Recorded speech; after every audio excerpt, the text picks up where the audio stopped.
ଛାତ୍ରଛାତ୍ରୀମାନେ ଏକାଠି ହୋଇ ମହିଳା ସଶକ୍ତିକରଣ ପାଇଁ ନାଟକ କରୁଛୁ। ଆସନ୍ତି ନାଟକରେ ମନୋଧ୍ୟାନ ଦେଇ ଦେଖିବା।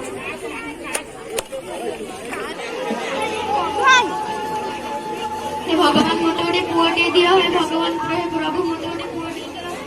वंश रक्षा पाई मत गोटे पुओटे दियो। प्रभु हे प्रभु मत गोटे पुओटे दियो। हे भगवान मत गोटे पुओटे दियो। हे भगवान मत गोटे पुओटे दियो। हे भगवान मत गोटे पुओटे दियो।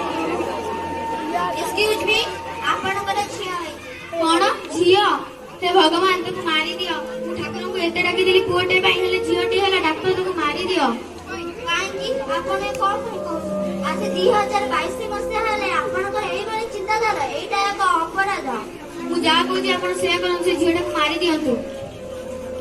रमेश राव पाटिल से डॉक्टर को रमेश स्त्री डाकी। डॉक्टर टिके सुनिबे बाहर में पार्टी कोन में सुबुची डॉक्टर। आपनकर स्वामी आपनकर झियो को ग्रहण करूना। मो स्वामी मो झियो को ग्रहण करूनते। आपण कोन कहछथि डॉक्टर? हां आपनकर स्वामी आपनकर झियो को ग्रहण करने ताको मारी देबा कहछथि। ताको टिके डाकिबे। आपनकर स्त्री आपनकर मु जीवी नहीं काहेकि कारण से अलक्षणी बारंबार झियोटी जन्म करछि। मु पाखु जीवी नहीं। एई समय रे आपण रहता चलंतु बहुत सारा बाध्य परिवार रमेश स्त्री पाखु जाइछि। ए अलक्षणी झियोटी जन्म कलु असुविधा कौन अच्छी? किसी असुविधा नहीं। मु झियो है जिबेली गां जाक जाई मिठा बांटीबी। तते तो पसुची तो झियो को भी पसिबी। कौन झियो होला बोली कौन तमे खुशी न हो? ना तो बहुत दिन आगे नहीं।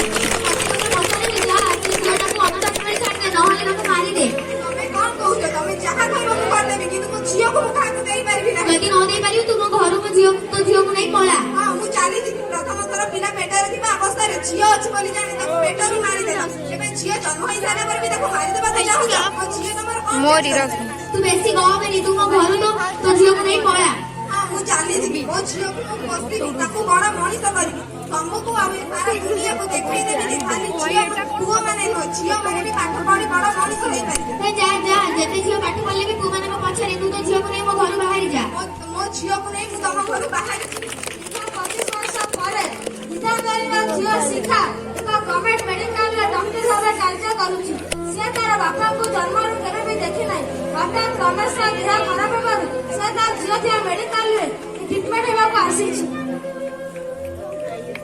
डॉक्टर मैडम कहतु मोर देह बहुत खराब अछि। मोर खाली बांती होउची। शिखा रमेश रा बॉडी चेक करी।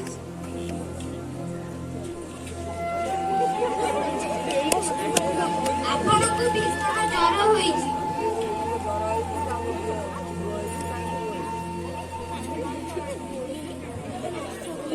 तो लिखि दउची आपण खाई देबे।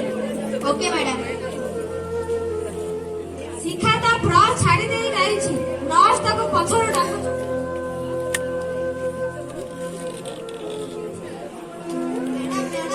Yes thank you.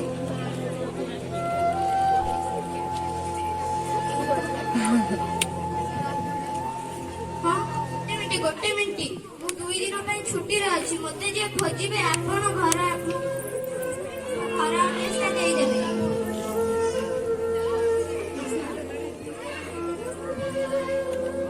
आपण दिन रमेश मेडिकल रे आसी शिखा को खोजुछि।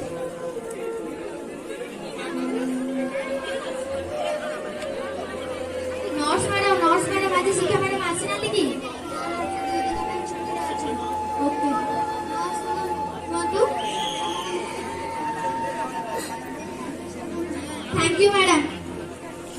रमेश गीतारानी घर को जाइछि। गीतारानी कबाट खोली।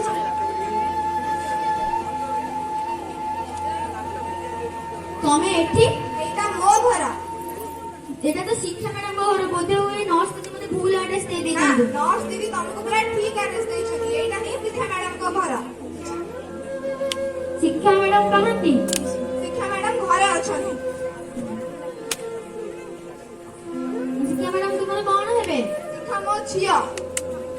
मु दिने तुमको कहि दिली ना मो झियो को बड़ा मनीष करबी। मो झियो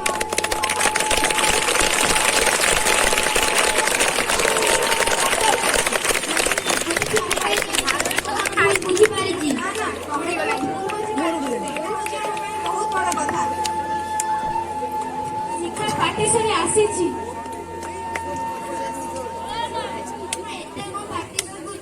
ଆପଣ ଏଠି? ହଁ, ମୁଁ ତୁମକୁ ଦେଖା କରିବା ପାଇଁ ଆସିଥିଲି। ସବୁବେଳେ ପଚାରୁଥିଲୁ ନା ତୋ ବାପା କିଏ ବୋଲି? ଦେଖ ମା କିଏ ହଉଛନ୍ତି ତୋର ସେଇ ବାପା। କିଏ ମୋ ବାପା?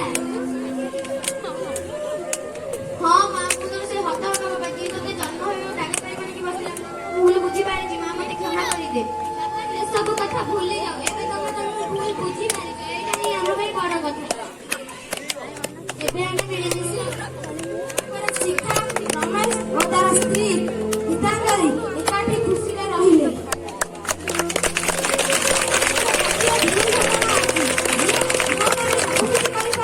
ଝିଅମାନେ ସବୁ କିଛି କରିପାରିବେ ନାହିଁ, ଏକଥା ଭୁଲ। କିନ୍ତୁ ଝିଅମାନେ ପ୍ରକୃତରେ ସବୁ କିଛି କରିପାରିବେ। ତେଣୁ ଝିଅମାନଙ୍କୁ ସବୁ କିଛି ଅଧିକାର ଦେବା ଉଚିତ। ବିଶେଷ କରି ଝିଅମାନଙ୍କୁ ପାଠ ପଢା ପାଇଁ ସୁଯୋଗ ଦେବା ଉଚିତ। ନାରୀ ହେଲେ କାଠଇ ଦେଶ ଯିବ ଆଗେଇ।